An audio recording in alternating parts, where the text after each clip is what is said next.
No one could have known it then, but when Daytona International Speedway opened in 1959, it marked the beginning of an era of American motorsports.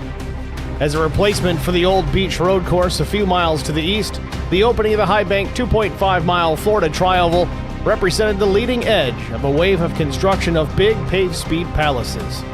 Before Daytona, Indianapolis was the only American oval track longer than 1.25 miles, and most racing took place on dirt ovals 1 mile or less in length. From the very first Daytona 500, won by Lee Petty in a 3-way photo finish, those high banks proved a favorable venue for wide-open stock car racing. Daytona kicked off the growth of NASCAR as we know it today. Daytona International Speedway's infrastructure has grown and changed to such a degree that it would be almost unrecognizable today to someone who hasn't seen it over the last 20 years.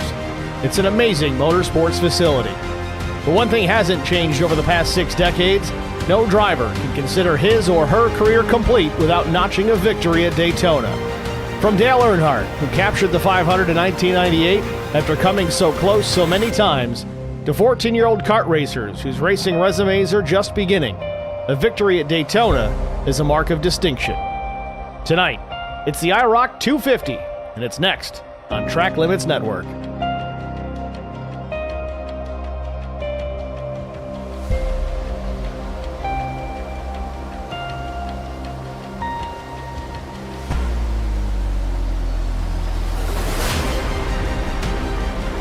Good evening, everybody. Welcome to the virtual Daytona International Speedway Season 10 of the IROC Challenge Series. Tonight's IROC 250. Let's take a look at the race details. 78-degree temperature tonight, 45% humidity, partly cloudy skies, 2-mile-per-hour breeze, track temperature 78 degrees Fahrenheit.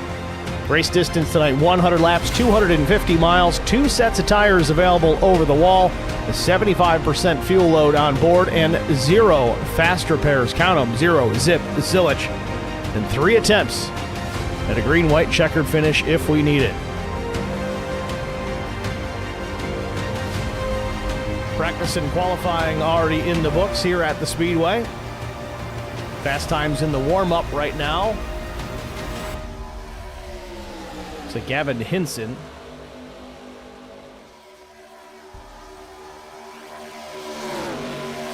There it is. Gavin Hinson, top time 48.043 in the draft and high 50s in qualifying.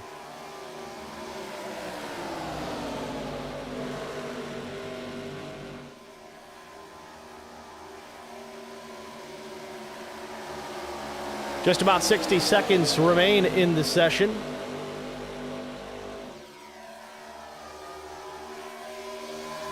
While we have the opportunity, let's take a look at the sponsors that helped get this done this season. RS12 Motorsports, Coles County Speedway, R&R Racewear, Anything EC, Sparkle and Shine Mobile Detailing, 3 Wide with DJG, Charity Motorsports, Supreme 3D Printing, Spartan Transportation, Premier Racing Setups, and Care for Kids.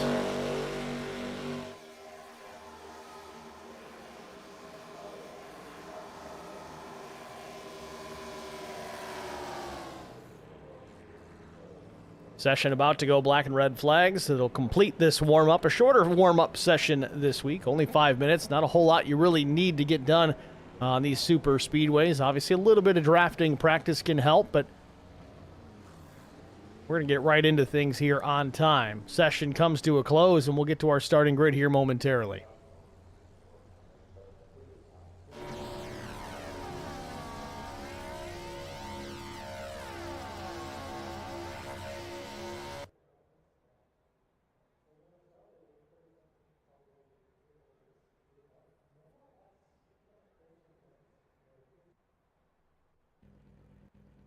So with that, it's time for our starting grid. Let the fun begin. Let's take a look at it. On the pole position with a lap time of 50.973 seconds, it's the 70 of Aaron Smith. Outside pole, missed it by 25 thousandths. It's the 3 of Brian McCann. Row number 2 is TJ Majors and Steve Durbin. Row 3 will be Peter Ruzick and Kyle Hardy. Row number 4, Christian Strader and Chuck Sweeting. Row 5, Adam Pettit and Gavin Hinson. Starting in the 11th position, the number 88 Machina, Jason Nilgis. Starting 12th will be Casey Bentz. 13th starter, Zachary Cleek, and Brandon Mefford will roll 14th.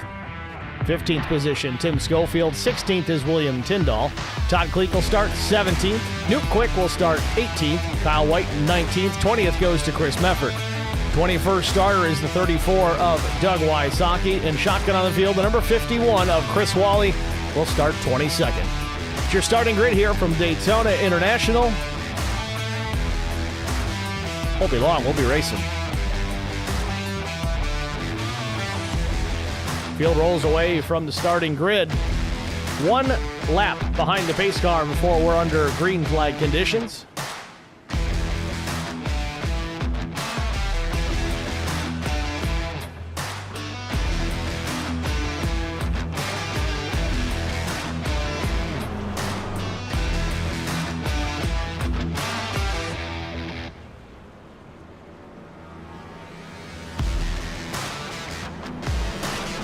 Take another look at the race details tonight. In case you missed it, you got here late. The IROC 250 race distance tonight, 100 laps, 250 miles. 2 sets of tires over the wall, 75% fuel on board. That's about a maximum of just under 25 laps, obviously give or take a few. No fast repairs tonight, 0 zip, zillage, and 3 attempts at a green-white checkered finish. 78-degree ambient temps, 45% humidity, under partly cloudy skies, 2-mile-per-hour breeze, and track temperature nice and cool as well at 78 degrees Fahrenheit.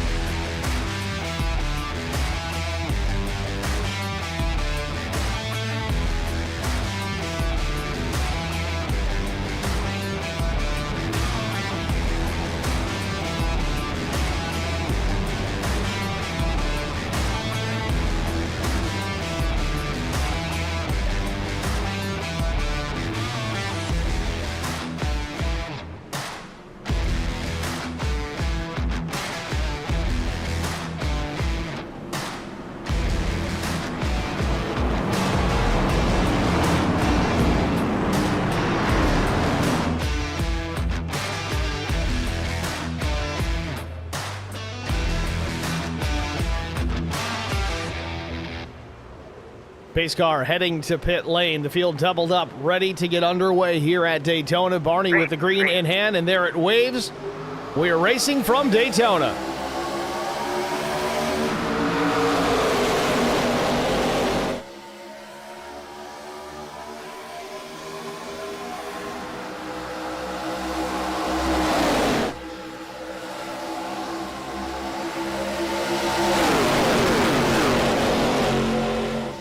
Field still coming up to speed. Out of turn number 2, just under 175 miles an hour. Aaron Smith, Brian McCann lead the freight train down the back straightaway. Looks like Casey Bentz will step out of line. No, that's Jason Nile just in the number 88, going to the back on purpose. Wants to kind of save that race car for the end. Again, no fast repairs to use tonight, so if you wad it up, it's all over.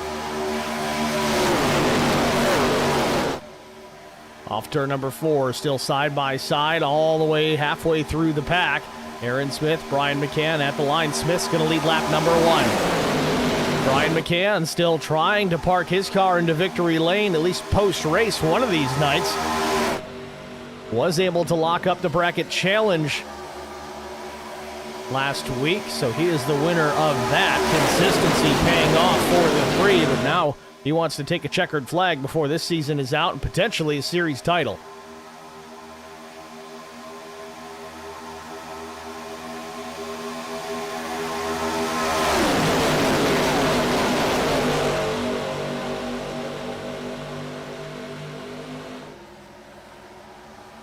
Point standings after last week, TJ Majors takes over the top spot. McCann in second, Aaron Smith, Steve Durbin, and Casey Bentz the top 5 in the points.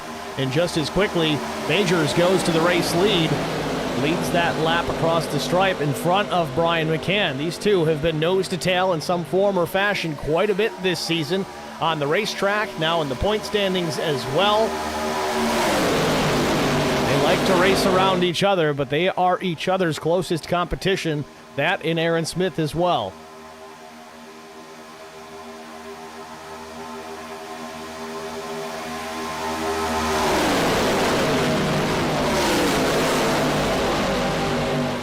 Majors in sole possession of the race lead now, kind of using up both lanes. Opens the wheel on the exit of turn number 4 to get back in front of the 3 of McCann. Low side of the racetrack, Aaron Smith, not a ton of momentum, but enough to get to the left rear quarter of the 6 across start finish.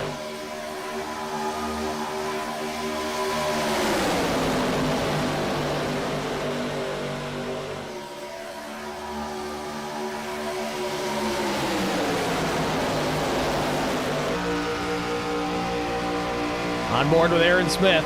It's a seesaw back and forth at the front of the field for the race lead between Majors and Smith. Inside lane not really moving much out of turn number 2. A lot of momentum lost down the backstretch.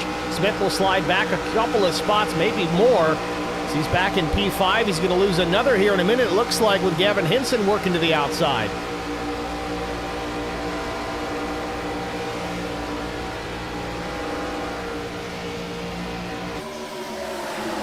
Smith way off the pace by comparison. The inside lane just not moving, and Hinson makes a brazen move to the inside. He'll go for the race lead. Now looking for it into turns 1 and 2. Hinson was fast in the warm-up, showing a lot of pace here in the last lap and a half. Picked up a handful of positions, now battling for the second spot with Kyle Hardy.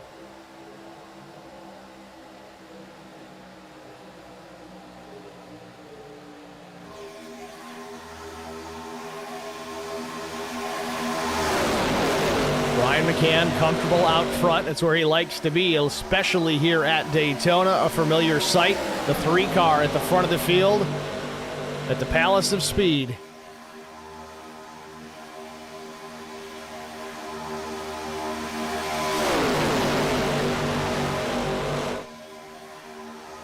Top 3, it's McCann, Hardy, Bentz. Adam Pettit runs 4th. Hinson slips back to 5th. Brandon Mefford is 6th. TJ Majors, who led a couple of laps, has fallen now to 7th. Durbin 8th. Kyle White is 9th. And Aaron Smith is fast early with the pole back in the 10th position. He's not going to force the issue here a lot tonight until it's time. You see that quite a bit out of the 70 of Aaron Smith. Doesn't matter what racetrack we are at. He's got to work extra hard to maintain the race lead, which he can do. He won't do it until it's time.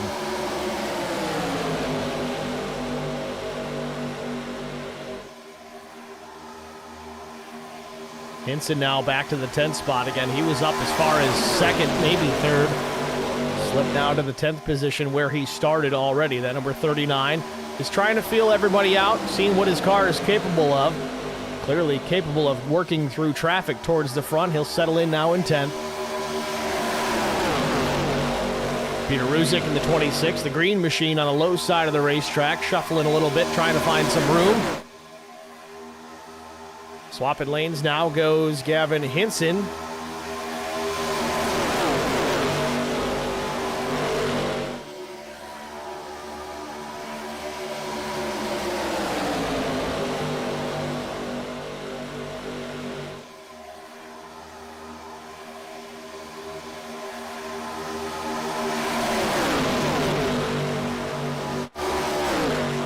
Duke Quick, last car on the lead lap, battling with Chris Wally in the 51. Wally didn't get the paint loaded this week, it looks like, unfortunately for the 51, but still a good-looking car nonetheless.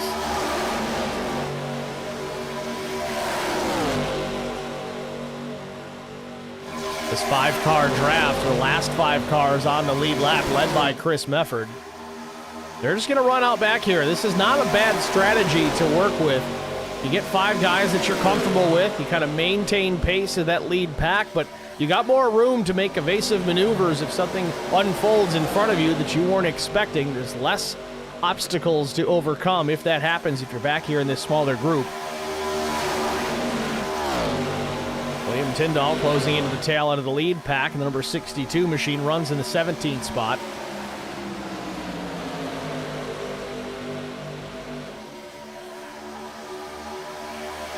Meanwhile, TJ Majors back out into the race lead, trying to fend off the 49 of Adam Pettit, who runs in the tire tracks up to 6, but Pettit's got to worry about Hardy to his inside. Nowhere for Pettit to go right now with the 6 in the way.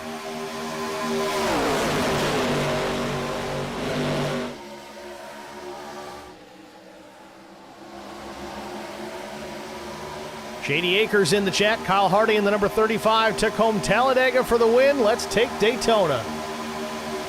Hardy proving it wasn't a fluke up at the front of the field here, battling for the second spot with Adam Pettit.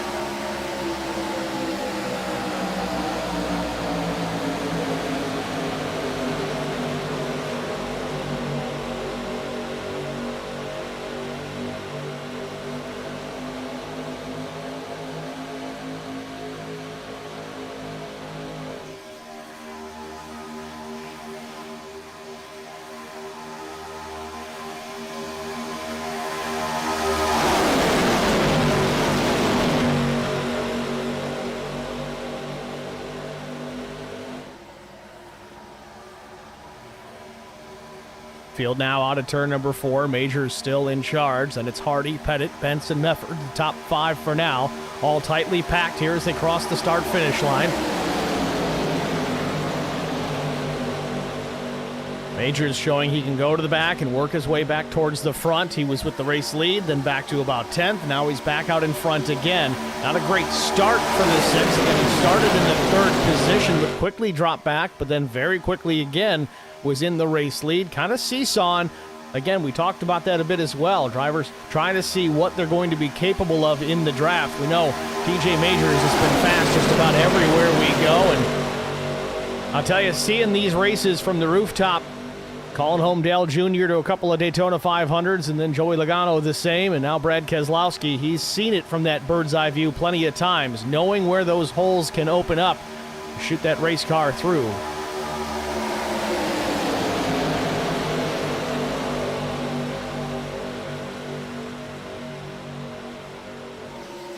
Hardy going for the race lead, a nose out in front just a bit through turns 1 and 2.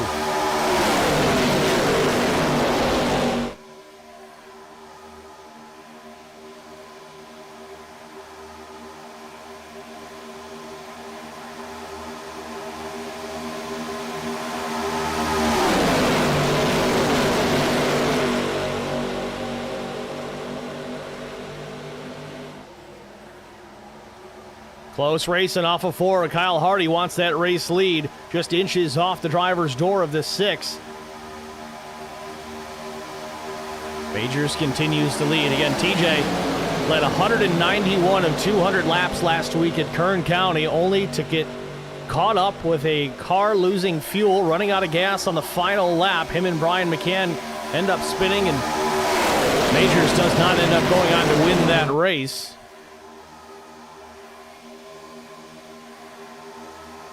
Trying to seek out some redemption here tonight at Daytona. Brian McCann now swapping lanes in front of Kyle Hardy. He knows the 35 has got some pace tonight, doesn't want to have to fight him off, so better to have him there pushing. Outside lane gets slowed up a bit by that change, that one loss of one car. Now there's only really 3 cars, now 4 with Majors in that outside draft. The 11 of Cleek there rolling up as well. Might be able to gain some positions if he can get tucked up behind. Now the 12, Tim Schofield. 14 laps complete. Majors still leads. Pettit, Brian McCann 3rd, and then 19 of Kyle White.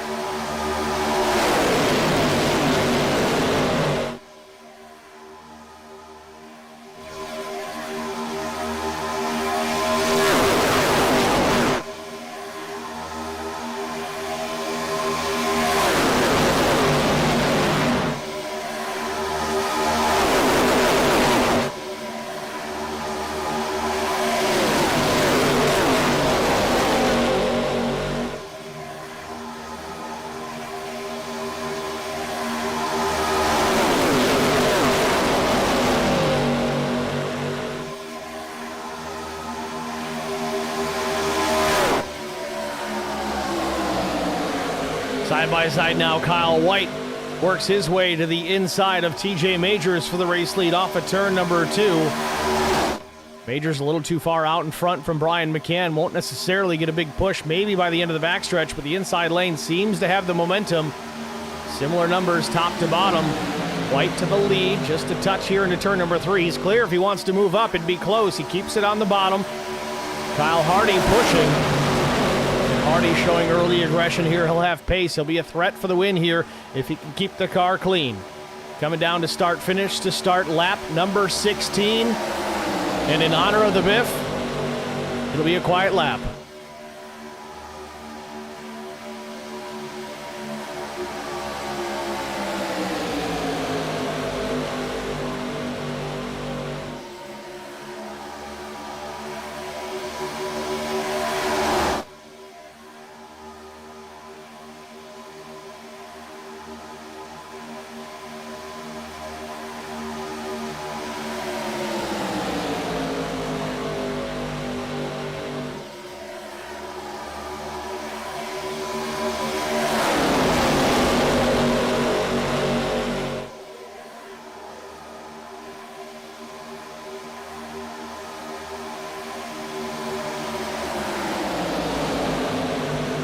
motocross start finish. Lap 16 complete. Kyle White leads it. Majors slipped back just a bit, took an evasive move there on the exit of turn number 4, swung it very wide, and then all of a sudden the hole was filled in 26 of Peter Ruzick. Majors heading the charge on the outside lane. Only 5 cars there, and they're spread out pretty good. Only 3 cars tightly packed together. One driver moving up, Gavin Hinson. Again, we expected the fuel to go roughly 24 to 25 laps under green flag conditions, so keep an eye out for everybody getting single file here, getting ready to come down to pit lane if this continues to run green. This is when we're going to start seeing some drivers separate themselves from the field. Guys that can get it on and off of pit lane in a hurry will gain some ground, but the problem is you don't want to be the only guy gaining all that ground in and out of pit lane. You're going to want to pit with other guys that you know can kind of match your pace in and out. Otherwise, you're going to be out there without a dancing partner, no drafting help to speak of, and really all the things that you gain in that entry and exit of pit lane will go away if you're out there by yourself.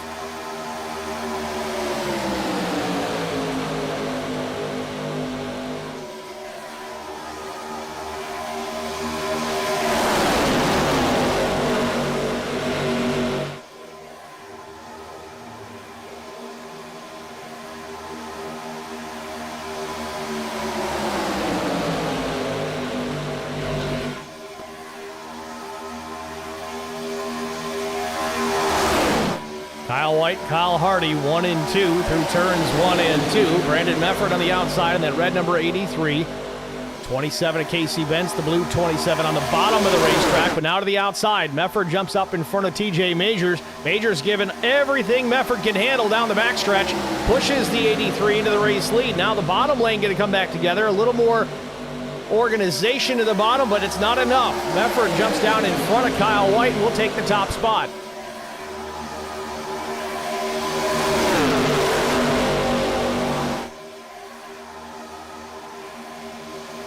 Coming down to the line, Majors is actually going to lead that lap. Adam Pettit providing some draft assist to the number 6 machine. He goes out in front. Now side by side for the second spot. It's Pettit and Mefford. 20 laps in of 100 here at Daytona International. Majors continues to be strong. Opens up the wheel just a bit on the exit of turn number 2. Mefford took a look to the inside, but nowhere really to go. Now the outside lane working again. Really surprised here. This outside lane with just a few drivers in line in the draft, they're able to maintain pace with a bigger group of cars on the bottom. Typically numbers is what does it for you. Those top 3 in the outside lane kind of holding their own.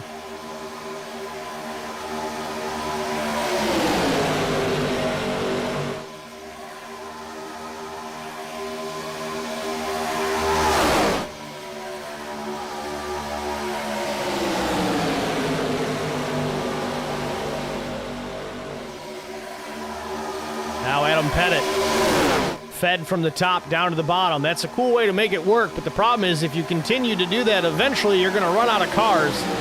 That seems to be the case now with Schofield and Hinson, the only 2 lone soldiers there to the outside.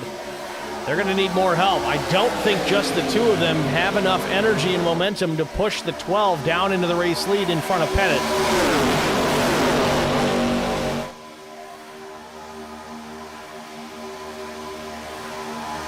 At the stripe, though, Schofield leads the lap. Outside lane really strong here tonight. Kyle Hardy's fallen back to P7. Maybe not necessarily a bad thing. They run single file behind Mefford. Man, oh man, the outside lane with just 2 drivers. I would not have put money on this. Schofield able to get around Pettit for the race lead, but now Hinson's in trouble. Now you're going to see him free fall. Down to 4th. He's going to go down to 5th here in a minute. Kyle White's going to go around. No help out the back. Gavin Hinson. He's got a long way to go to it looks like the 99 is Steve Durbin. Nope, he'll tuck in line to the bottom, and that's going to leave Durbin and Tyndall kind of by their lonesome. As we said, lap 23 in the books. We expect about 24, 25 laps on a tank of fuel. So that's what's happening right now. All these drivers trying to get single file because they know they're going to make that hard left turn, hard on the brakes, into pit lane here very soon. So Schofield out in front. Now, the drivers that probably going to see him pit first, I would say TJ Majors, because he spent the most time in the race lead so far. He's the one punching the big hole in the air, so he's got to use all of that horsepower and all that fuel to get it done. So he may be coming down before anybody else. We'll keep a close eye on that.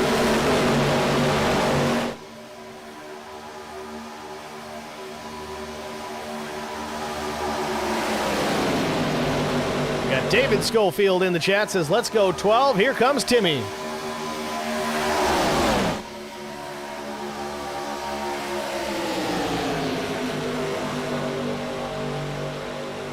"24 laps up on the board, now to the back straightaway. Schofield, Pettit, Majors, Brandon Mefford, Kyle White the top 5. Durbin steps out to the outside of Hardy for just a moment. Drivers that are brazen enough to get up to the outside right now may be in a good shape as far as the fuel is concerned, so they're not going to try and get down to the bottom just yet. They'll maybe let that first group come down and pit, break up the traffic slightly, and they come back around, and everybody stays out on the racetrack.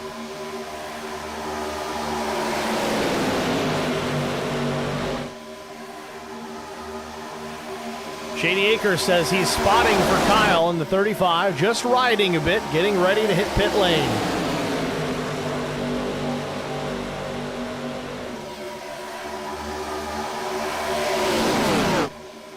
Quarter distance here at Daytona. Schofield still leads. Pettit second, Majors third.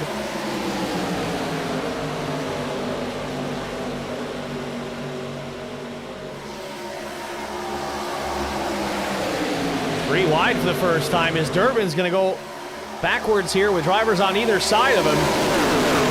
And here comes TJ Majors and others. Kyle White, Kyle Hardy coming to pit lane. Oh, and one of them goes around. Kyle White in trouble on the entrance to pit lane. That's not what you want to do on pit entry under green flag conditions. That's going to cost him a ton of track position, and ultimately, this is going to hurt the other two drivers that made a clean entry, Majors and Hardy. They're going to have to be out there by themselves with a two-car tandem, so to speak. They can keep up a decent pace, but certainly not enough to match the pace of that big pack. With Kyle White spinning on entry, it would have been a three-car draft. Not going to be the case now. Majors heads on out. 12.4 is the stop. Kyle Hardy a 13.4. And we've got more takers on pit road, a lot more. It's a land rush. Does everybody make it in clean this time? Steve Durbin using up a little bit of the grass.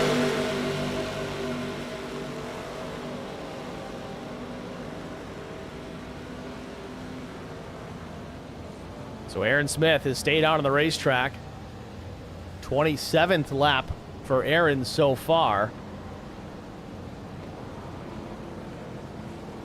Going back to the early stages of this race, of course, Aaron Smith put the car on pole position here tonight, but quickly dropped back. That might have been a fuel strategy, as he's been able to stretch that fuel mileage out quite a bit. Now he slides back again into the 5th position. Will we see him come down this time? We do. Chris Wally, Jason Nilgis, William Tyndall in contact. Tyndall gets into the back of Wally, gets him crossed up, and Chris saves it. The question is, did Wally get dinged for speeding because of that? Broke the momentum of him trying to slow down.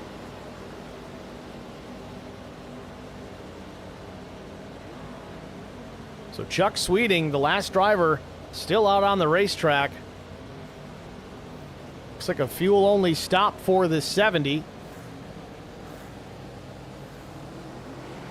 Very long stop for Aaron Smith.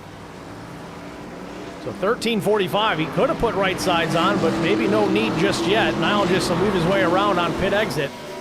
Now Chuck Sweeting in the draft. With Kyle White, he'll come off of turn 4 and slow his car to pit lane.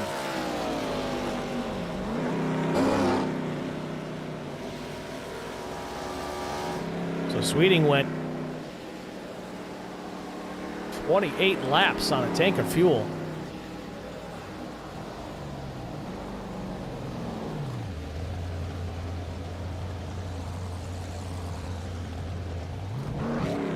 Now, tough part for Chuck here is he's all by himself. He's going to have to get lucky and find a dancing partner when he gets back on the racetrack, which he may. Leader's still coming in behind. He's going to have to get up to speed here, get out of turn number 2 to that pit exit line, the blend line, and here comes the field at pace.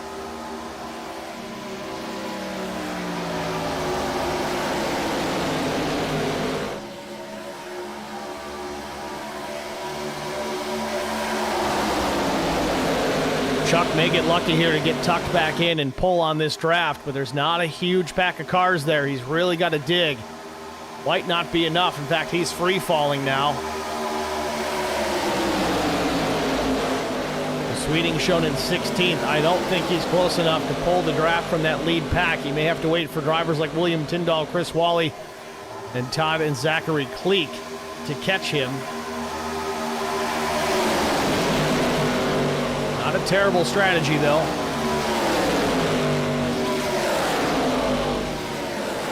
Cycling back to the race lead, TJ Majors. Kyle Hardy closely in tow, taking a peek to the inside, using the middle lane, kind of controlling both lanes as TJ Majors. We saw Dale Jr. do that quite a bit over the years. TJ getting away with the same thing here, but Hardy's going to make a look to the inside. Now to block the outside lane goes Majors. The top of the racetrack, 39 of Gavin Hinson thought about it, but nobody wanted to go with him. Right behind the 39 is Brian McCann, Tim Schofield, Aaron Smith. Some fast drivers there in that outside lane. Topside has been the best place to make passes here tonight. Even the numbers don't provide the assistance.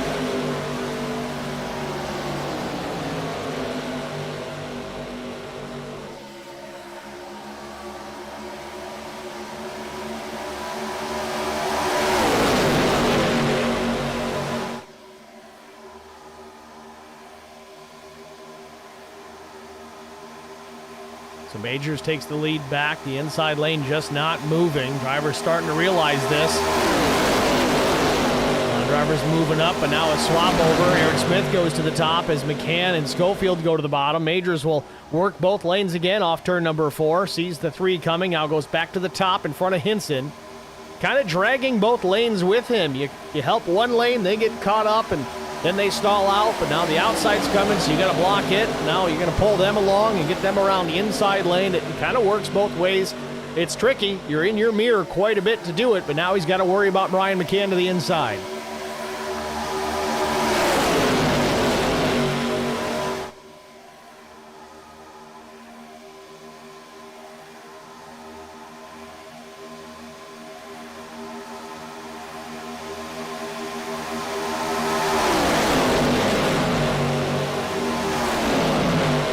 Tell you, the bottom just doesn't want to go. You get a little bit of momentum. You can get up alongside the leader, but you can't complete the pass. Drivers are going to have to find a way here. And here Aaron Smith, if he can't get it done, who can? See if the 70 can go. He's got a good helper in the back bumper in Brian McCann. We'll see if he pushes the 70 to the lead. Top 3 in points, all in the top 4 right now. That's Aaron Smith, TJ Majors, Brian McCann in various order.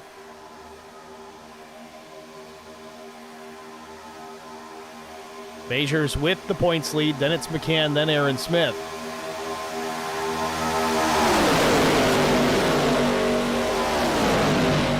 McCann, the highest driver in the points without a race win this season. He's been Mr. Consistency all season long.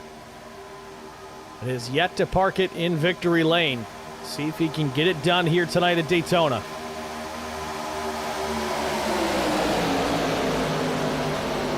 Hinson thought about looking to the inside, and there he goes to the bottom of the racetrack in 1. Just narrowly crossed the nose of Aaron Smith. He'll go to the race lead. Can he get it done this way?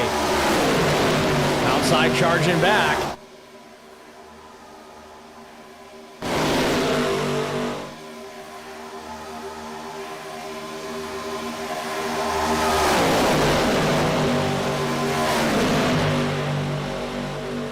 One of the few passes we've seen on the bottom here tonight.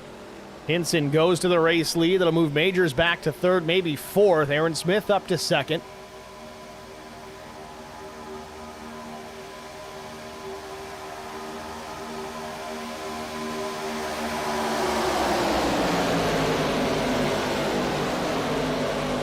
Now McCann will jump up top of the racetrack in front of Tim Schofield.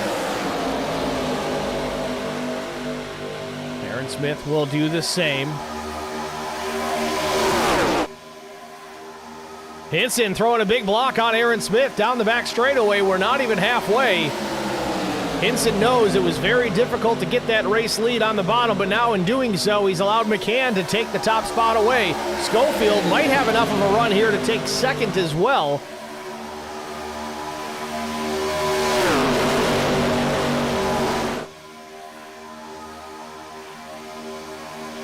Coming down to the line, McCann will lead it. Lap 36 up on the board. Hinson pushing back around the bottom.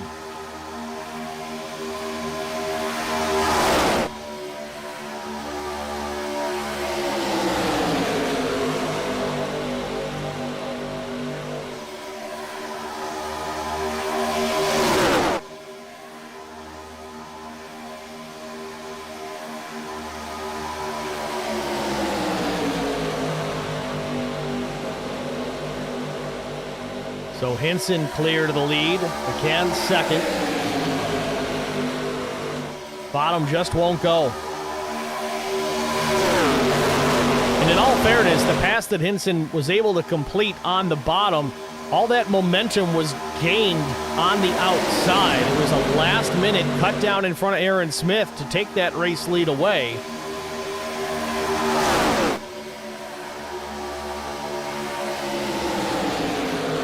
Don't want to say you can't count it.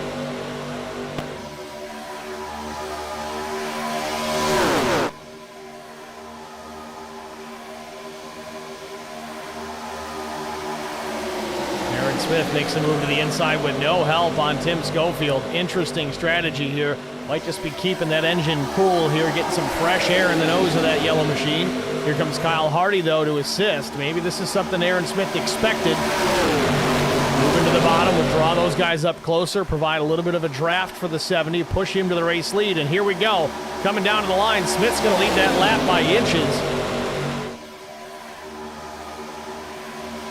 Yep, in the fence just a tiny bit. Big Gavin Hinson rubbing the outside wall. That's going to scrub a lot of speed for the 39 as he's going to free fall on the outside with nowhere to tuck back in.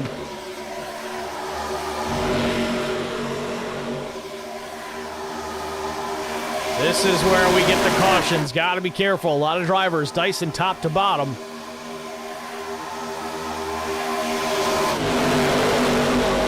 Hinson fell all the way to 14th with that very slight contact. Now the top five, Smith, Hardy, Mefford, Bentz, and McCann.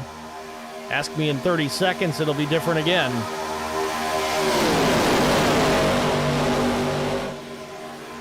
Shady Acres in the chat again. He says everybody's using the top line to pass, the bottom line to ride. Yeah, except for Gavin Hinson. He pulled a fast one. Problem is, I think he pulled that card a little too soon. If he has an opportunity to do that late in the race, I think they're going to see it coming.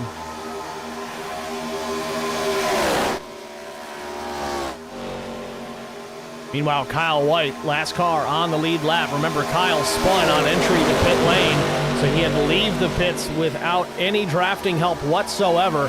His last lap, a 51.33. The leader speed, a 48.50. That's how important the draft is here at places like Daytona and Talladega.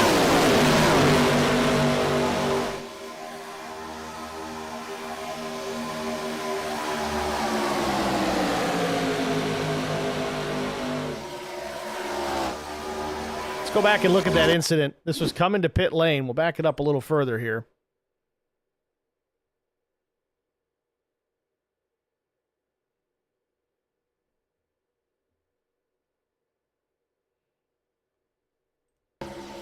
So watch the 19 here.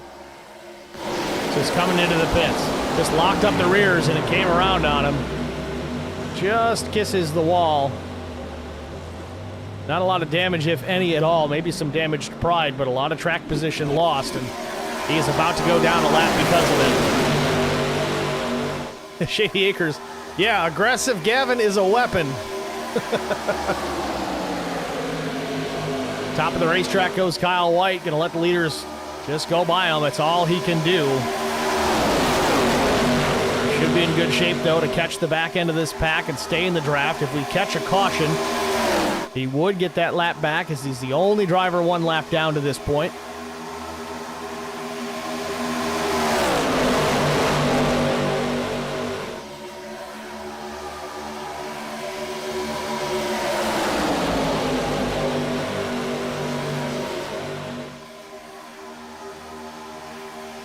Coming down to the line.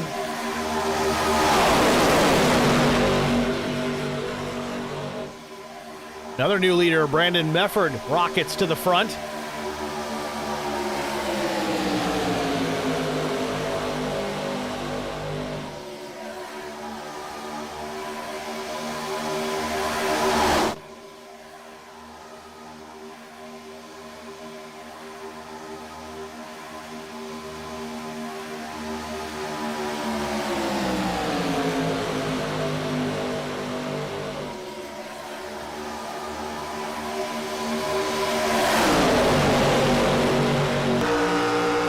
On board with Brandon Mefford.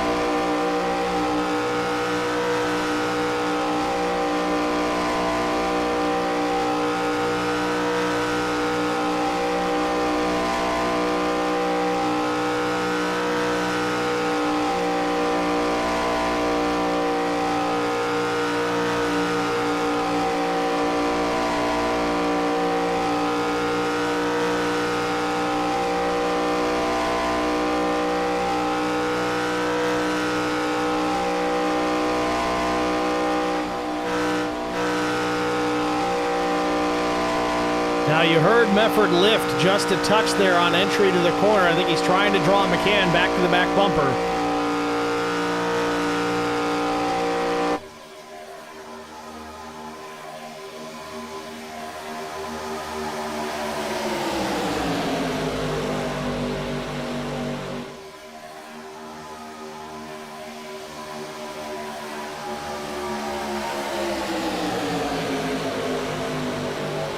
Mefford kind of doing the same here, working the middle, gives him the best opportunity to pick which lane he wants to roll up in front of. If he runs the center, yes, he doesn't have as much of his assist with the push coming from Brian McCann or Aaron Smith, but he can kind of choose, do I want to go top, do I want to go bottom? And he's got that much less distance to cover in making that lane change.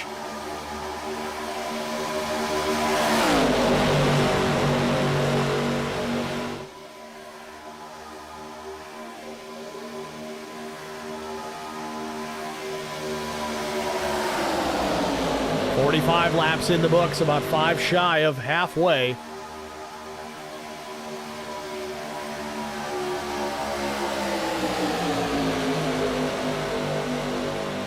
Mefford again, shoots it down the middle of the racetrack, back up in front of McCann again.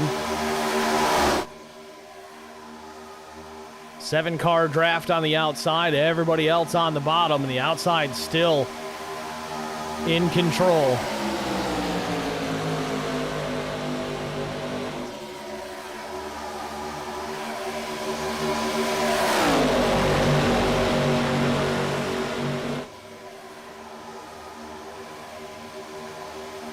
Brian McCann jumps out of line, coming down to the stripe. He'll beat Mefford to the line and lead that lap. Now we'll see if he gets stuck on the bottom like most everybody else has this evening. Or maybe that's just a practice move. Keep an eye on those passes for the race lead that we see in the early runnings of this race, because the same methods may be applied on that final lap. If the outside is so king, and you're running in that outside lane, you might need to make a move like we just saw McCann perform there to take the lead on that final lap. You don't need to lead by a whole car length. As long as you're ahead by an inch at the start-finish line, the race win would be yours. So coming back down to the stripe, still McCann and Mefford. Schofield, and Ruzick. The top 4 cars on the outside. Leading the bottom lane, TJ Majors, Aaron Smith, Kyle Hardy, Casey Bentz.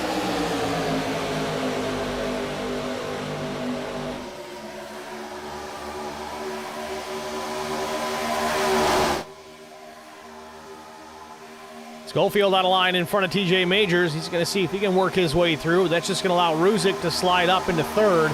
Christian Strader now into the top 5, at least in the outside lane. He runs that 29 machine, currently shown 6th.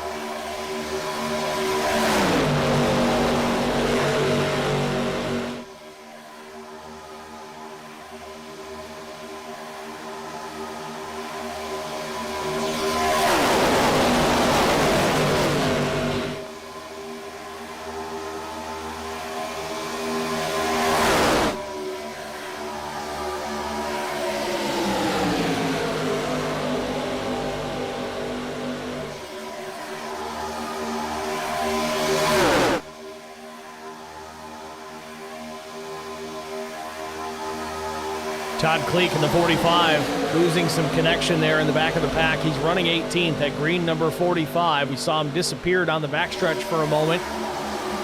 Seems to be okay now. Big run on Chuck Sweeting. He'll jump to the outside, but no help.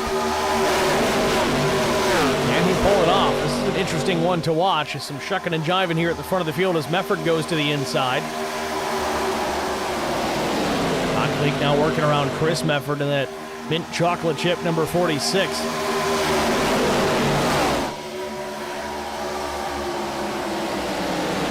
Kleek had the run and he took full advantage of it, and he's starting to make his way forward. Now working to the outside of Zachary Kleek.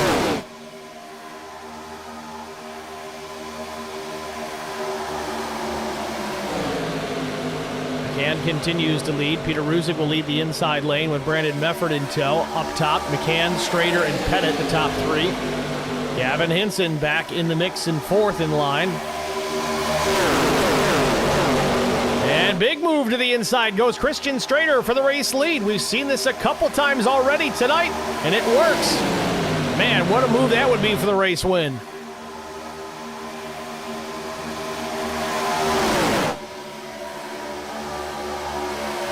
So Strader and Pettit both get clear of Brian McCann from the bottom. So McCann now back to 3rd, Hinson 4th, and he'll cut in front of Peter Ruzick. He'll move to the bottom of the racetrack. Pit road about to get busy all over again. Our second round of green flag stops. Shady Acres, we'll call him our in-race spotter reporter, helping us out with some information. We appreciate that. Keep it up when you can. We don't want you giving away trade secrets here, but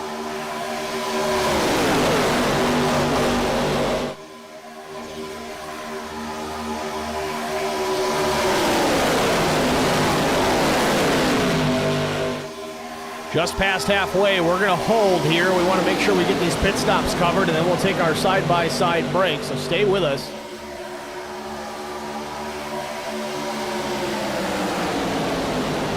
Top 6 double file off turn number 2. It's Smith and Strader, top 1 and 2. Now Nuke Quick up into the 2nd spot.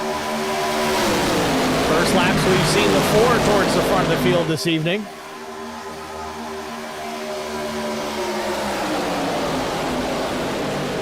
Now remember, Chuck Sweeting back in 16th. He's been running about that same spot since the last pit stop. He went the furthest distance on fuel as the leaders come down to pit.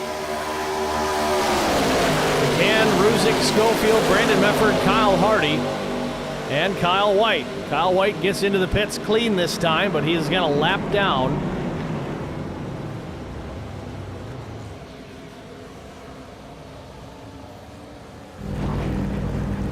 So does McCann take a set of tires here? No, it's going to be fuel only again here for the 3. Kyle Hardy overshoots the box a bit, has to back up. He's going to lose some time in track position potentially here as Schofield and Mefford are down and away. So back out onto the Speedway. McCann leads the race off of pit road.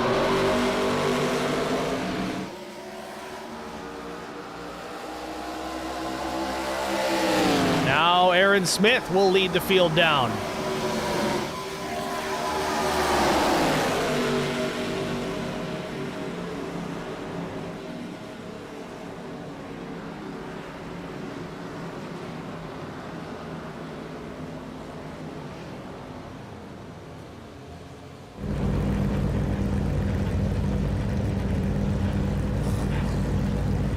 TJ Majors right side tires going on the 6 machine. Aaron Smith going fuel only again. It's going to be about the same length of pit stop either way. Majors going to put 4 on. Majors drops the clutch, heads back out of the track. He'll be in a group of cars, so he'll be fine. But he'll be a little more maneuverable out there in the field with fresh rubber underneath him. Doesn't help anything with lap time, but you can make those aggressive moves if you have to. Now here comes Steve Durbin, Chris Mefford, Niall Tyndall, Chuck Sweeting, and Chris Wally onto pit lane.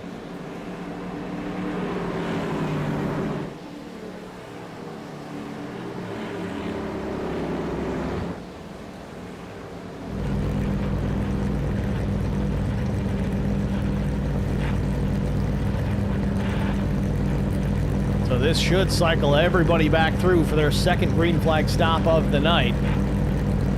Durbin sits in the pit box, a long stop, fuel only though. He'll drop it and head back out as well. He'll lead the race off the pit road in front of Jason Nilgis and Chris Mefford.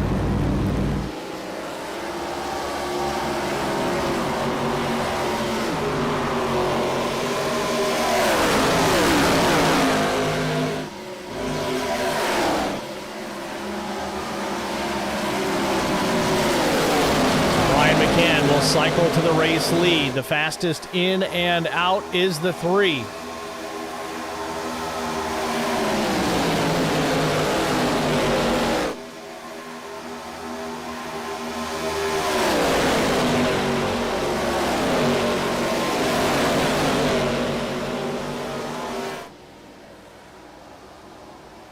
And it does appear Chuck Sweeting either too fast exiting or a blend line violation for the 75. Black flag being shown to the 75 machine as he crosses the start-finish line.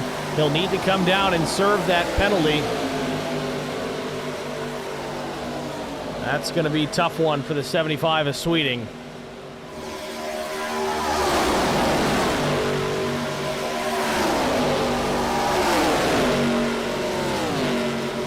So Chuck stays out on the track this time and may have to come by this lap. Don't expect it to be cleared. Shady Acres in the chat. Now we pray for a caution. Kyle Hardy again misses the pit box. He lost a lot of ground. Does Chuck stay out? No, here he comes. Possibly a blend line violation. It looked like a couple of drivers went real wide on exit at turn number 2 there, trying to come up to speed. That's what I'm going to attribute it to. It's that or speeding on exit. Either way, the 75 are going to have to park and pay.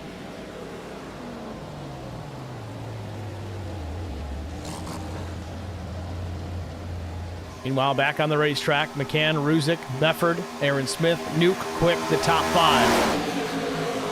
With that, though, we're going to step aside here. We're going to get our Track Limits Network side-by-side break out of the way. Stay with us. You won't miss a minute of the action. We'll be right back.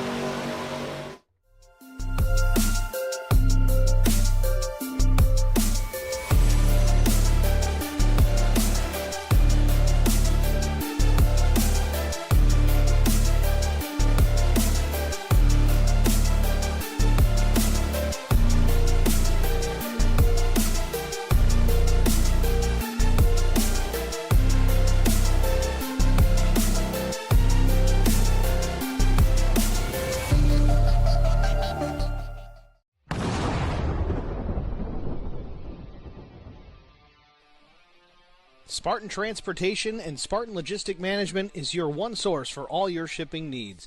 53-foot dry van shipments, auto transport shipments, full-service in-house brokerage, drop-lot facilities, just-in-time deliveries to all auto manufacturers, facilities in St. Louis, Missouri, Kansas City, Missouri, and Indianapolis, Indiana. Spartan Logistics, LLC, proud sponsor of the IROC Series, Kyle Steffens, UMP Modified and Silver Crown Driver, and Gordy Gundaker, World of Outlaws Late Model. Visit us at spartan-logistics.net or find us on Facebook.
Need insurance coverage that's built for speed?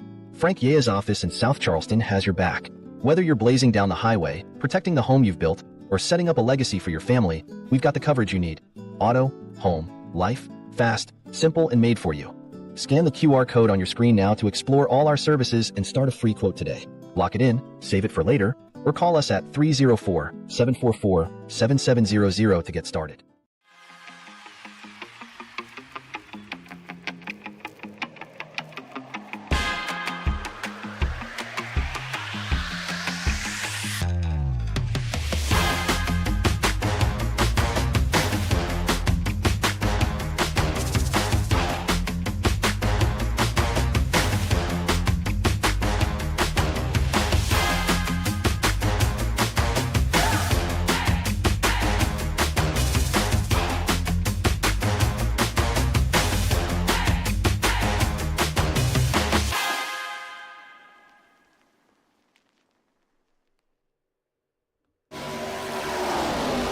Back at Daytona, 61 laps in the books. Brian McCann leads Peter Ruzick, Brandon Mefford, Aaron Smith, Christian Strader, and I'll throw Adam Pettit in there as well, as our 6-car draft is broken away from the rest of the field. In 7th, it's Gavin Hinson. He's the next leader, so to speak, of this next draft. Casey Benson tow there as well. As Chris Mefford, Jason Nilgis, Steve Durbin, Chuck Sweeting. TJ Majors in this group back in the 13th position. They're going to have to work hard here, get together single file to run the top 6 down.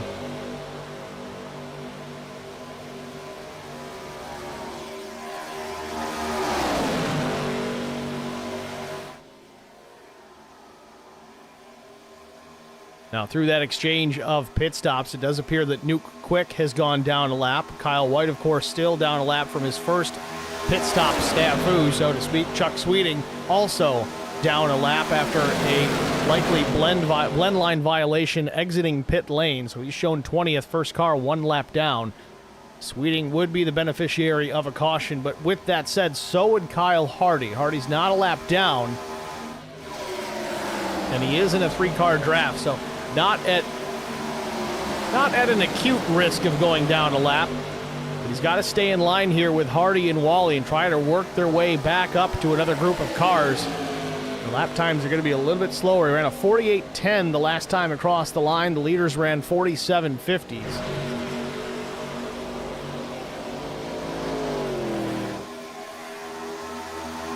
I think it's Nuke Quick leaving pit lane. I don't know if he had a different issue. In fact, he's still showing a black flag. So I don't know if Nuke Quick was too fast exiting, but it would have worked out nicely because I think he'd be able to draft up with these 3 here, but he's going to have to come back down.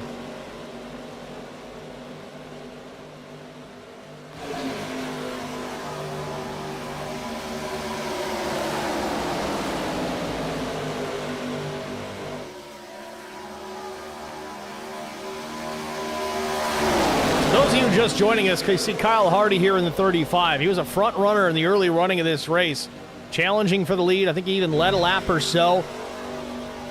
Very small mistake on pit road. Overshot the pit box. Had to back the car up to get it into a serviceable position, which cost him a lot of time. Now, it's not so much the time loss on the racetrack, but it's the fact he exited pit lane with no help as far as drafting partners. There was a few other drivers out there that he could have worked with, but they left long before he did, so he was out on the island by himself. Now he's linked up with Kyle White and Chris Wally, so he's not in a complete danger zone, but he's out of contention right now unless we catch a caution or something drastic happens up front.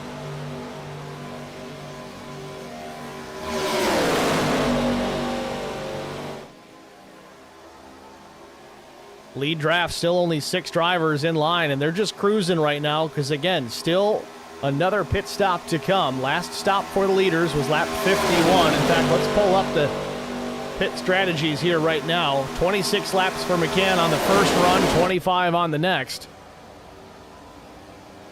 Just about 11 or so laps away from the next round of green flag stops if we continue to run this under green. We've been clean and green since the outset.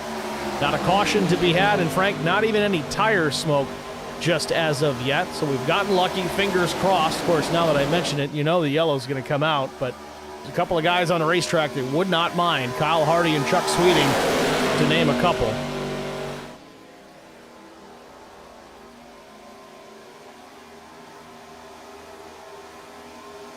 Such a big distance back to that second group. They really need to get organized.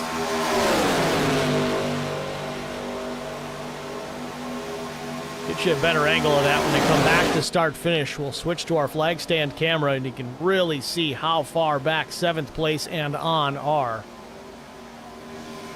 So here's the leaders.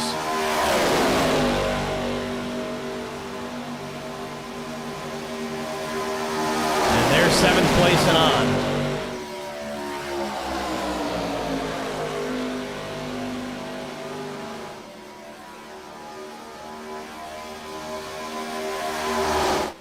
Well, we have a bit of a lull here. Let's thank the sponsors again. RS12 Motorsports, Coles County Speedway, R&R Racewear, Anything EC, Sparkle and Shine Mobile Detailing, 3 Wide with DJG, Charity Motorsports, Supreme 3D Printing, Spartan Transportation, Premier Racing Setups, and Care for Kids.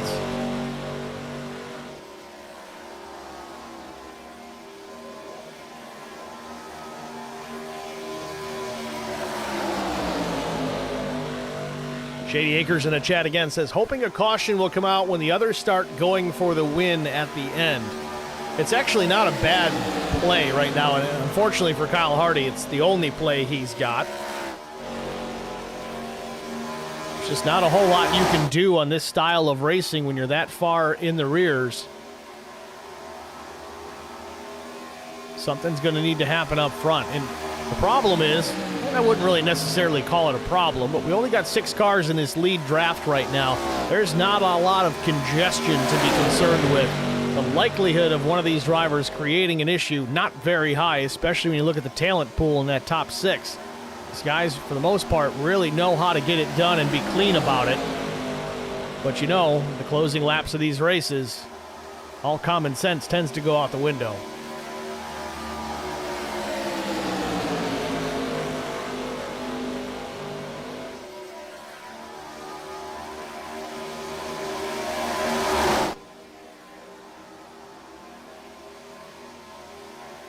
Nuke Quick completing his served penalty.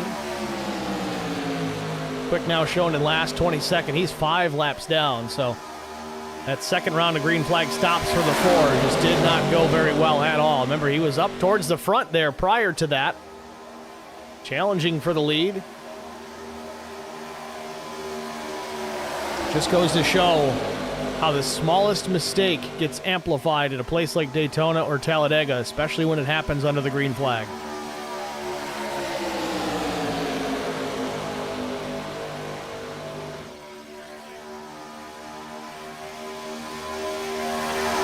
Now, looking back through my live timing data here, it does show that Nuke Quick jumped to the pits. Now, what does that really mean? It means they press and hold the escape button while they're parked to effectively, quote-unquote, get a tow to pit lane. So I don't know if maybe he missed his pit entry and then ran out of gas. That could be the potential because we didn't get a caution for a wreck.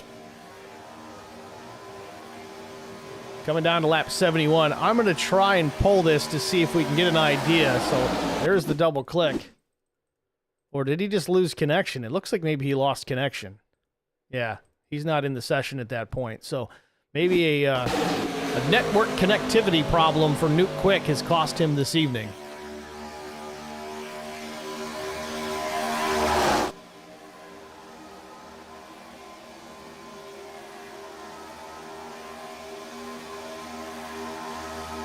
Now to this second pack, TJ Majors has worked his way to the front of this second group, followed by William Tyndall, Gavin Hinson. See Chuck Sweeting in the mix. He's not on a lead lap, but he's still able to draft for these guys and maintain his pace. Behind him, looks like William Tyndall, Gavin Hinson, Jason Nilgis. Some fast drivers in this group that if they can get caught up, they could absolutely still be contenders.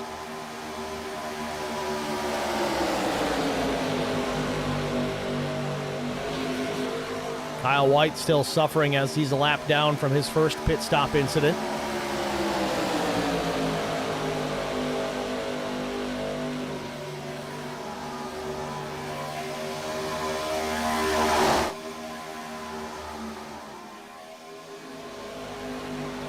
Would expect to see some drivers getting ready to pit here in the next 5 or so laps.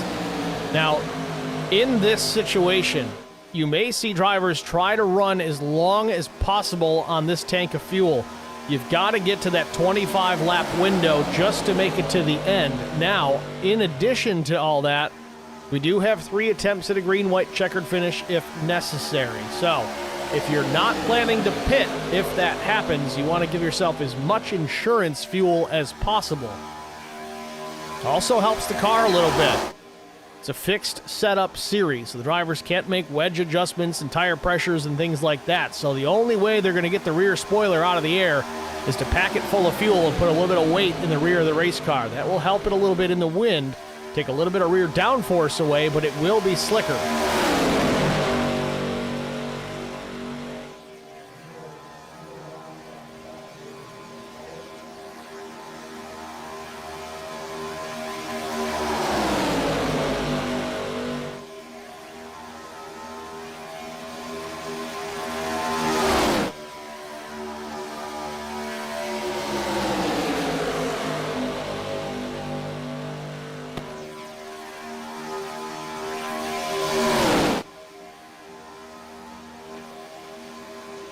Nuke Quick becoming part of this lead group. Again, he's running last 5 laps down, but he's just added to the energy of this lead pack. He's able to stay tucked into the draft and keep up with these leaders without any issues. Again, he showed he had the pace prior to that last pit stop to be up running with these guys, so that's certainly no issue. But it's going to make it that much harder for that secondary pack to get caught up.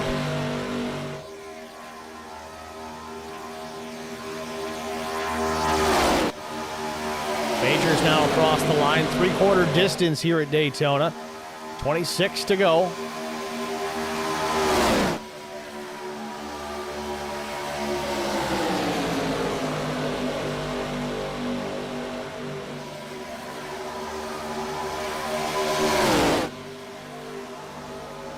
Tyndall thought about stepping out of line there. I mean, he might be trying to just keep the engine cool at this point. He's not aggressively pushing the 6, but this whole group really needs to get nose to tail and stay put. They got to tighten it up. Can't have a car length or more between each car. They really got to be bumper to bumper all the way back. It's a fine line to walk because you don't want to wreck a guy because you're pushing the pusher. But you've got to make this group fast. They've got to run down those leaders if they're going to be able to challenge for the win here without a caution.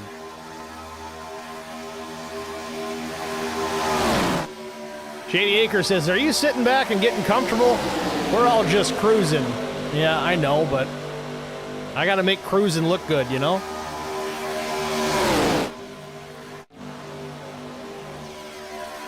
"25 laps to go. Last round of green flag stops about to get underway. When will Brian McCann make the left turn, make his final stop? And here they come. Ruzick with a real good entry into pit lane. Hopefully he's not speeding, but McCann drags that whole group down into pit lane, which what could be the final stop of the race.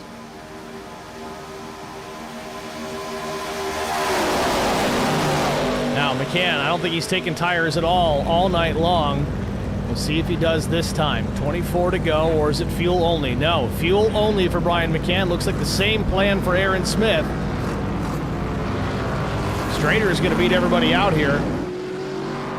Quick stop for the 29. He's gambling with the fuel on board. He did not pack it full. He went for the track position. We'll see if this pays off.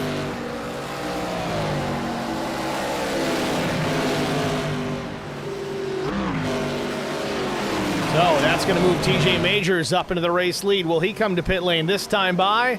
No. This group stays out on the racetrack. They were doing a good job kind of working together. Not so much in the pace category, but trying to save fuel, stretching this run out. So this is going to be to the advantage of this group. The longer they go, the more fuel window they have at the end of this race to make it through at least one green-white checkered finish.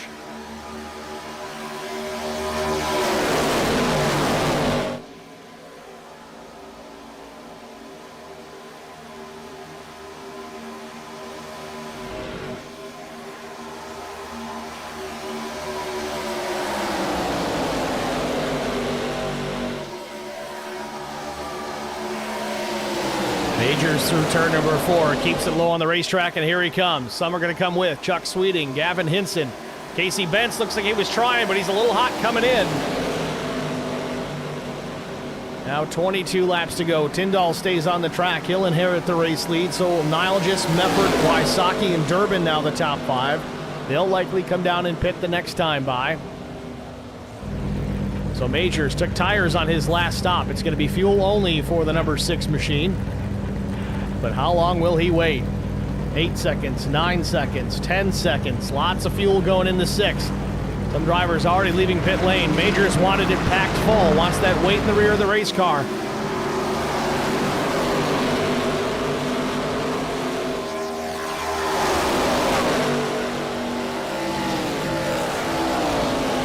And here come the rest of the leaders. Tyndall, Nilgis trying again, locks him up just a bit. Here comes Chris Mefford to the inside.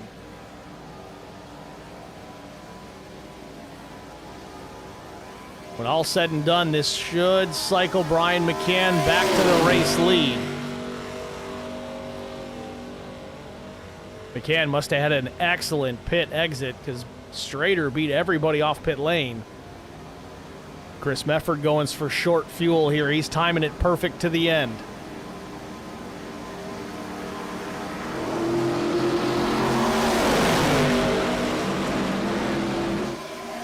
And there are the leaders again. They all managed to get in and out without issue, and they stay grouped up together. McCann, Ruzick, Brandon Mefford, Christian Strader, Aaron Smith. That's your top 5, then followed by Adam Pettit. Chris Mefford. Mefford further back, just leaving the pits, leaving turn number 2's blend line right now. He'll be the lead car in that second group when it reforms. With 21 laps to go, we've been caution-free so far, knock on wood.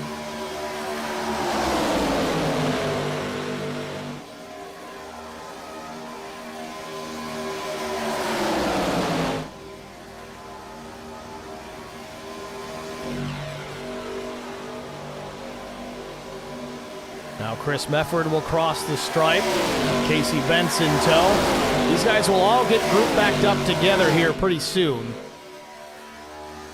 But I don't know what good it's going to do. Laps winding down, less than 20 to go.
Laps remain. It's McCann, Ruzick, Brandon Mefford, Christian Strader, Aaron Smith. They all remain single file.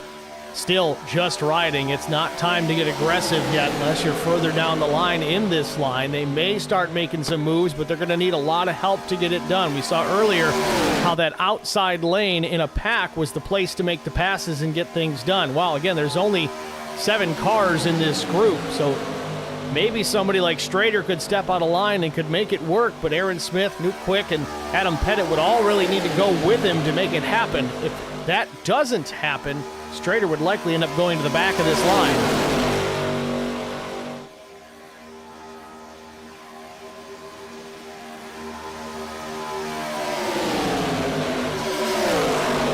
Chris Mefford back in the 7th spot. You see this group starting to build back up. Majors looking to the outside with Chuck Sweeting and Casey Bentz trying to march towards the front, gain some positions.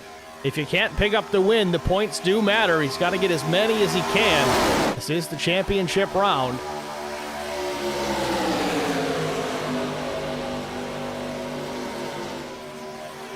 Majors, though, with not a lot of help. He's only got the 75 of Chuck Sweeting in behind the bottom lane with 5 cars and a little bit of contact. Hinson getting crossed up with Casey Bentz pushing. That's going to break this pack up just a bit. They should be able to reel Cleek back in. Close call. Almost had our first yellow of the night.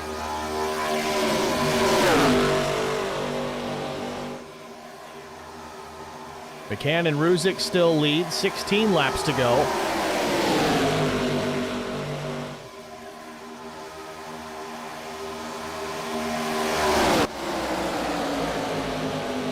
Mefford leading this pack from the 7th position. Then it's William Tyndall, Zachary Cleek, TJ Majors, Gavin Hinson, Casey Bentz. Chuck Sweeting in the mix, but still shown 20th, a lap down. Bentz would be the beneficiary if we catch a yellow. He'd be the lucky dog. He'd get that lap back as long as he wasn't part of it. Now Majors to the outside. 3-car draft with Sweeting in the middle. Hinson's going to jump up top too. So now we've got 4 on 3, 4 of them up top. That's the way to go. This is kind of what we were talking about with the lead group here just a bit ago. This is how it would need to be done. So a bit of a preview here, just a little bit deeper in the field. Majors pulled Sweeting and Bentz around all 4 of those cars.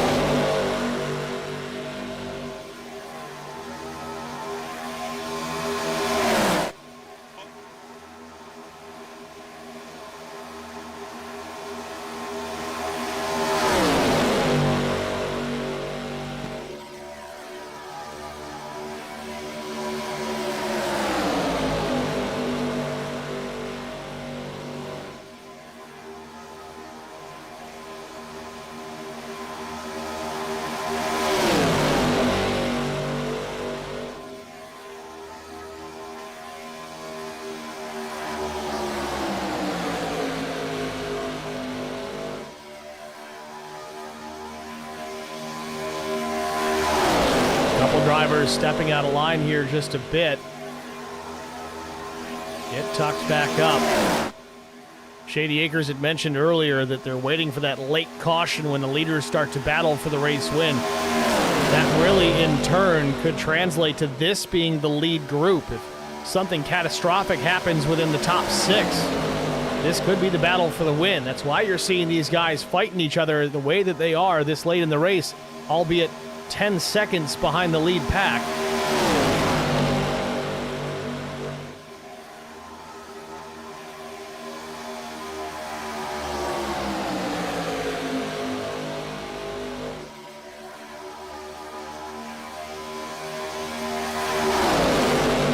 Back out front, McCann continues to lead. Peter Ruzick right in the tire tracks of the 3. Brandon Mefford there 3rd. Christian Strader is 4th. Aaron Smith rounding out the top 5.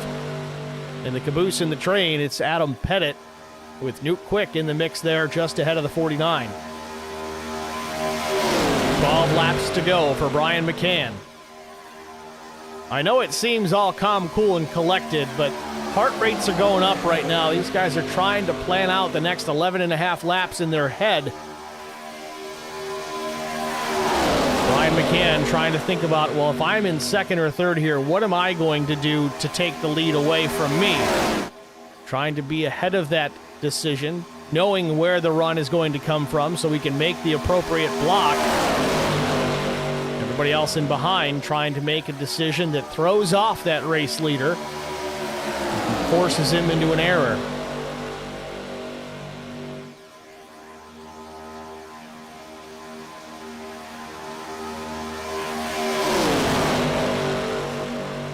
Eleven laps to go. 27 and a half miles.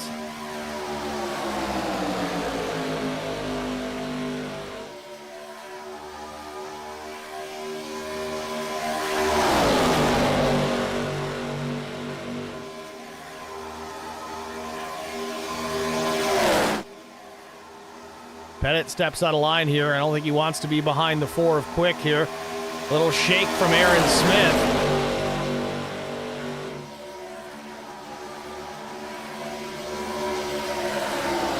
Pettit making the move around the outside of the 70 with no help. Moves himself up a spot into P5. 10 to go.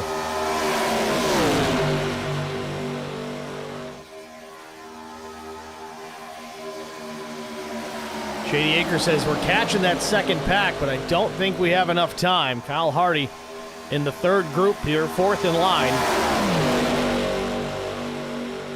This is back about 18th.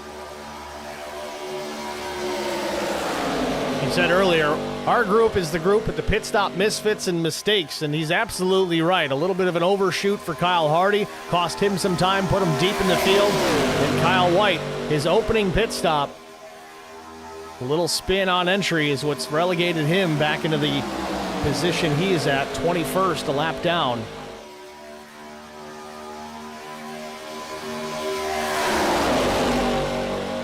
Without a caution, this might be about where these guys finish in various order, because you've got three different packs all going to be battling. This may switch up positions a bit, but as far as the win is concerned, without something crazy happening, I don't see that changing.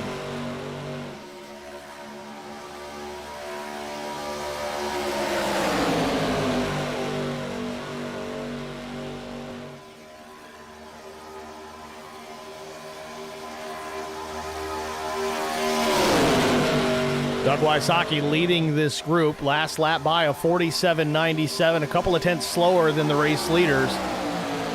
TJ Majors ran a 47.51, half a second quicker than this group.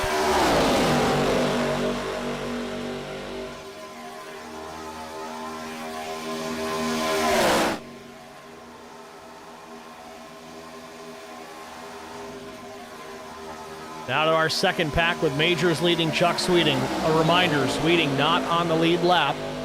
First car one lap down in 20th.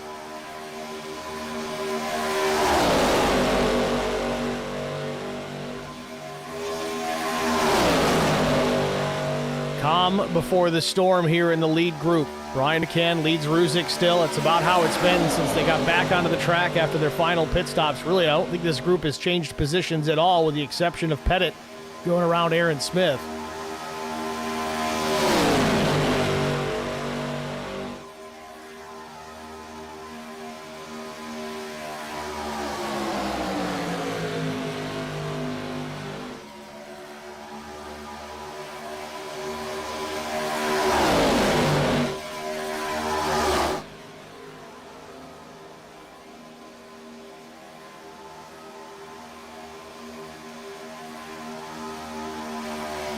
Top six drivers made their final pit stop at lap 26. That gives them about an extra lap or two after the race.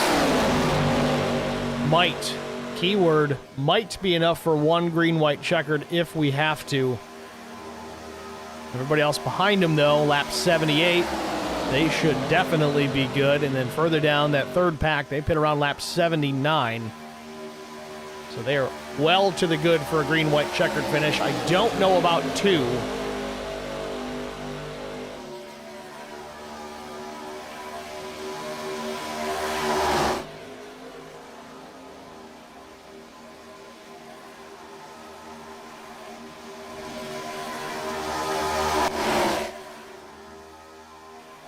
William Tyndall, Gavin Hinson side by side. Going to be difficult to make a pass here. I know we saw Pettit get it done without any help, but when you're the last two cars in line, it's going to be difficult. Now Cleek goes to the inside on Chris Mefford for position. Mefford, evasive maneuver. Now Tyndall's going to go with the 46.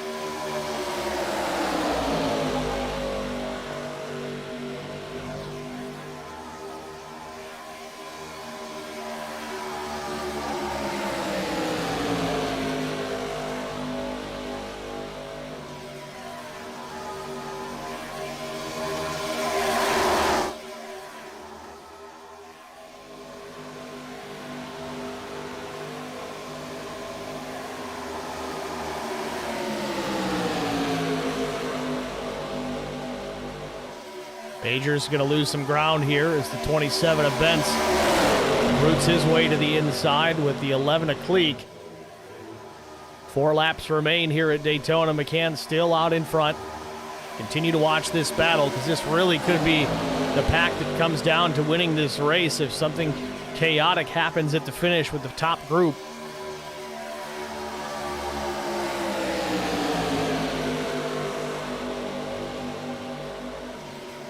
Majors now back to the top side. William Tyndall pushing up the racetrack. Casey Benz throws a big block. Majors goes to the outside, scrapes the wall. They're 3 wide. Benz is going to lose out here, and Kleek's going to be the beneficiary. Zach Kleek going to the race lead, but connection issues again for the 11.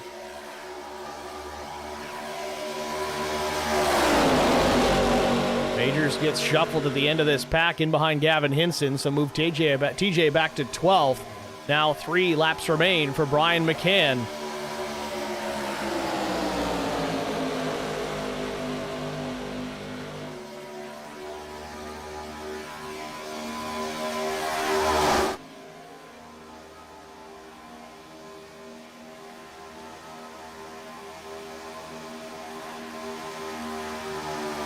Ruzick all over the back bumper of Brian McCann as they roll down into turn number 3. Befford keeping a safe distance off the back of the 26.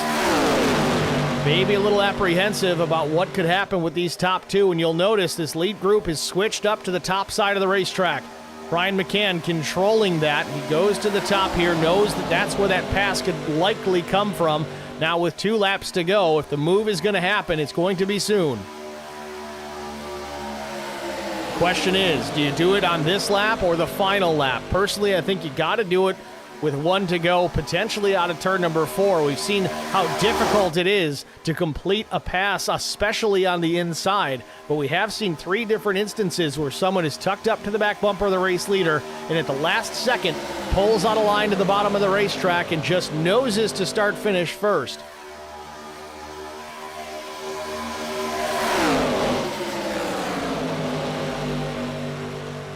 Field off at turn number 4. Barney with the white flag in hand. Going to signify 1 lap to go as they come to the stripe. There it is. Final lap from Daytona.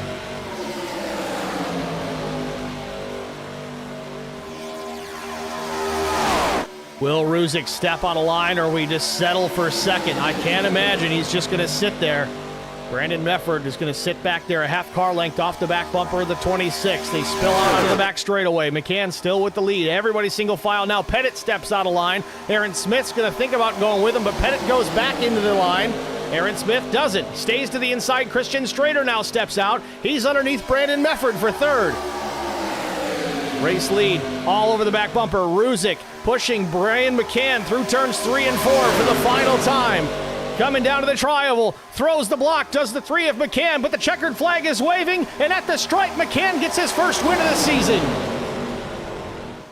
Then they spin behind the winners, but it doesn't matter, it's all over. McCann gets to the line first, and we run caution-free, green to checkered.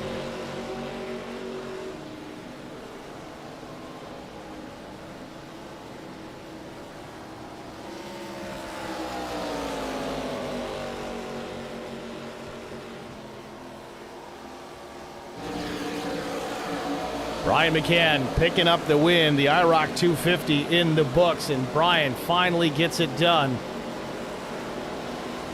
Locked up the bracket challenge this week, and now parks it in victory lane.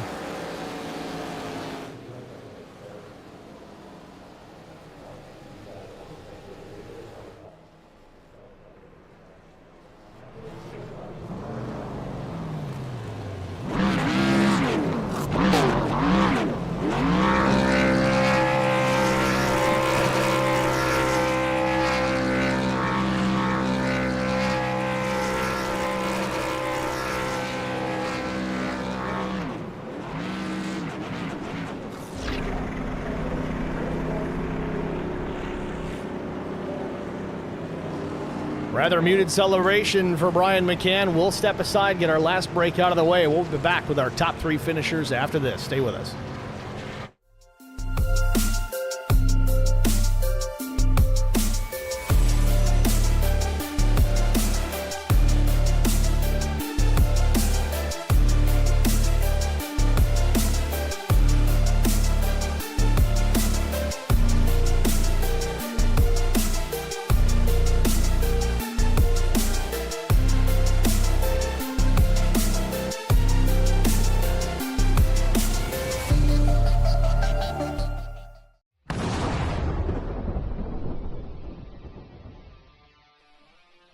Spartan Transportation and Spartan Logistic Management is your one source for all your shipping needs.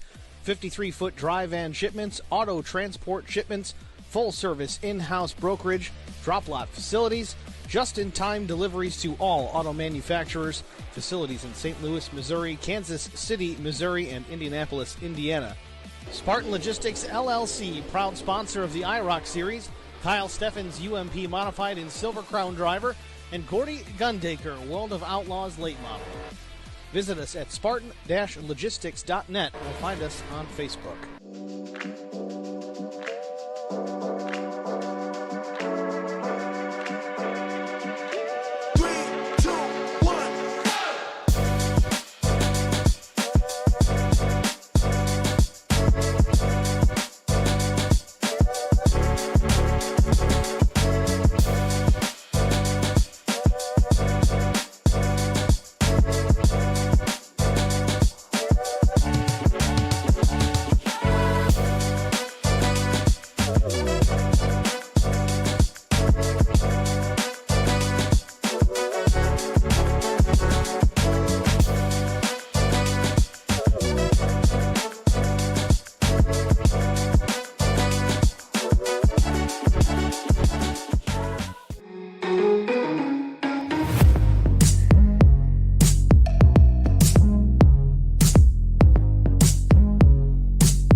Need insurance coverage that's built for speed?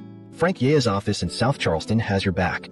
Whether you're blazing down the highway, protecting the home you've built, or setting up a legacy for your family, we've got the coverage you need. Auto, home, life, fast, simple, and made for you. Scan the QR code on your screen now to explore all our services and start a free quote today. Lock it in, save it for later, or call us at 304-744-7700 to get started.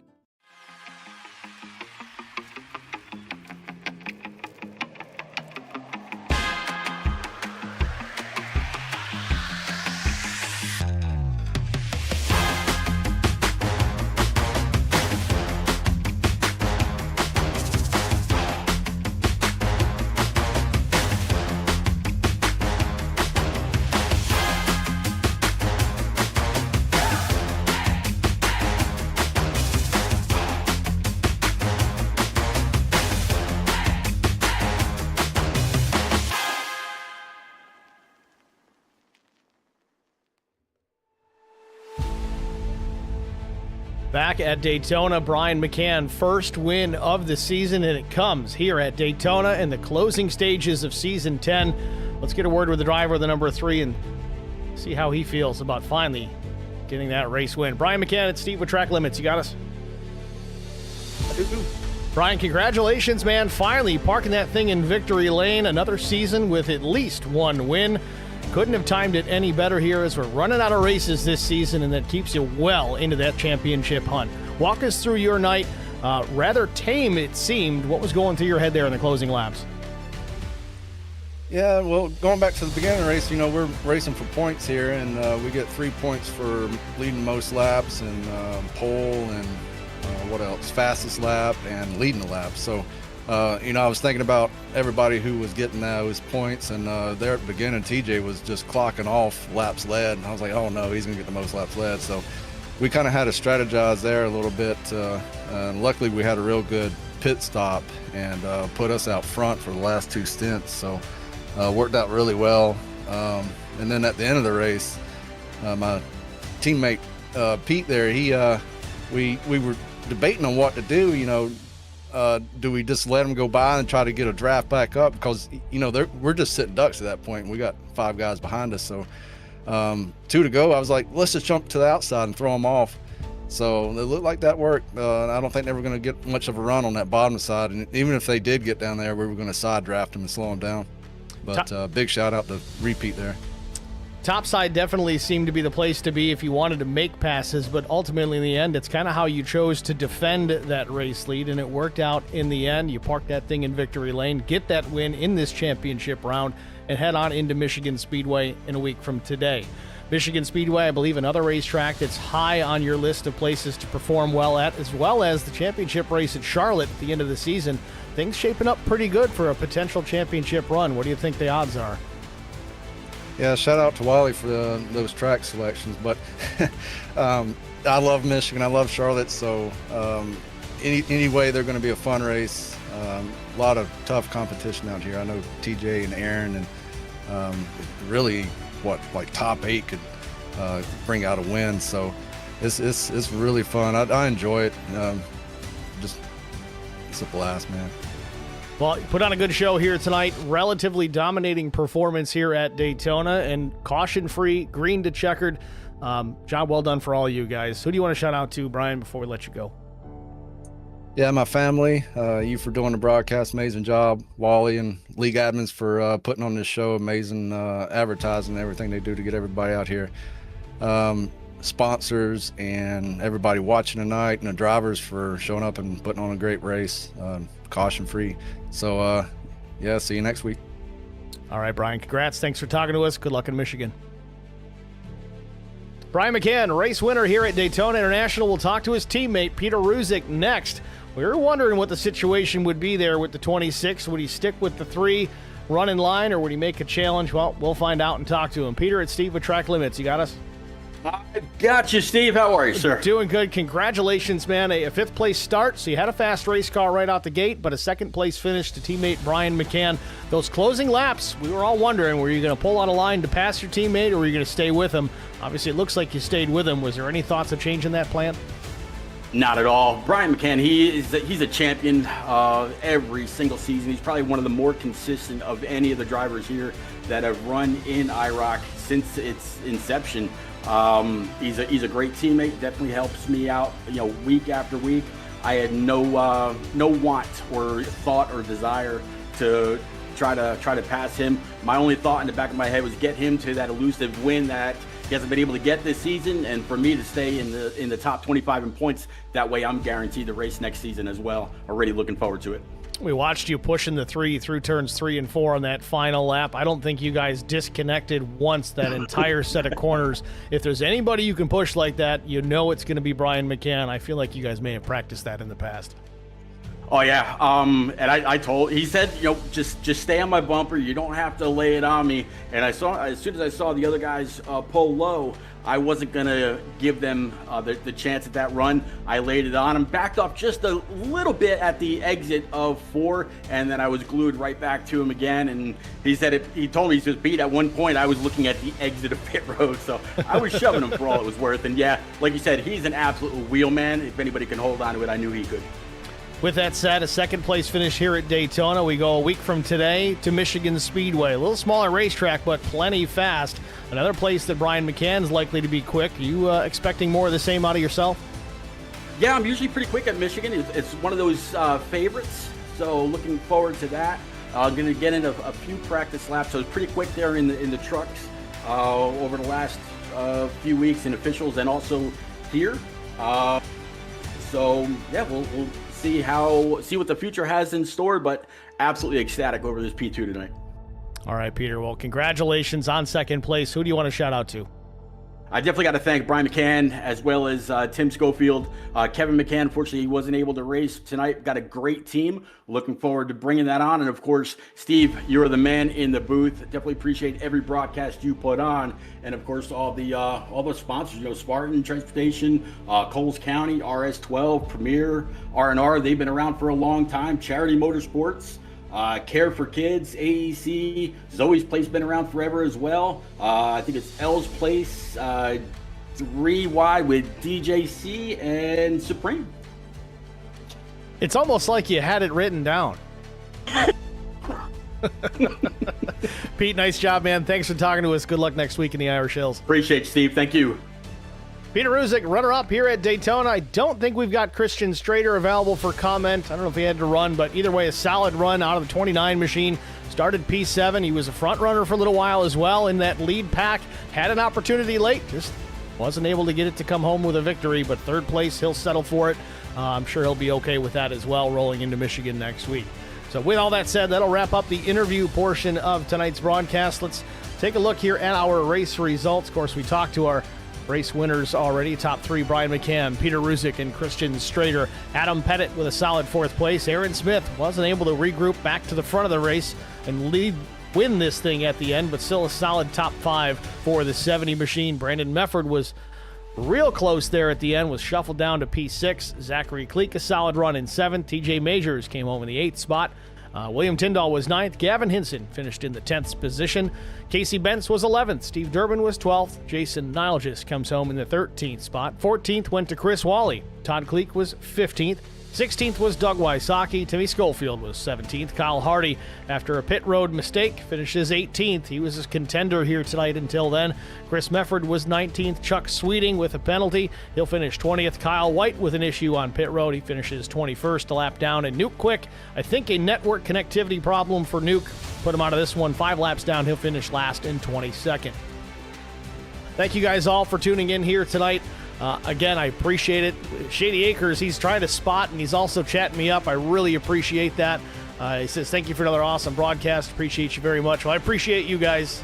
Even if it's just you chatting me up, as long as somebody's doing it, it definitely helps with these caution-free races. I won't say it's boring, because a wreck fest isn't fun either, but once in a while, a yellow to break up the monotony is always a good thing. But either way, cool to see it. First time this season we've gone green to checkered without a yellow flag. It just shows the talent pool of this group. They're getting better and better each and every week. Even the guys that are lights out fast, they're improving as well. You can't stay stagnant, because if you do, someone's going to come up and beat you one of these days. So again, congratulations to Brian McCann on the race win here tonight. Thank you guys all for tuning in this evening. We'll see you next week at Michigan.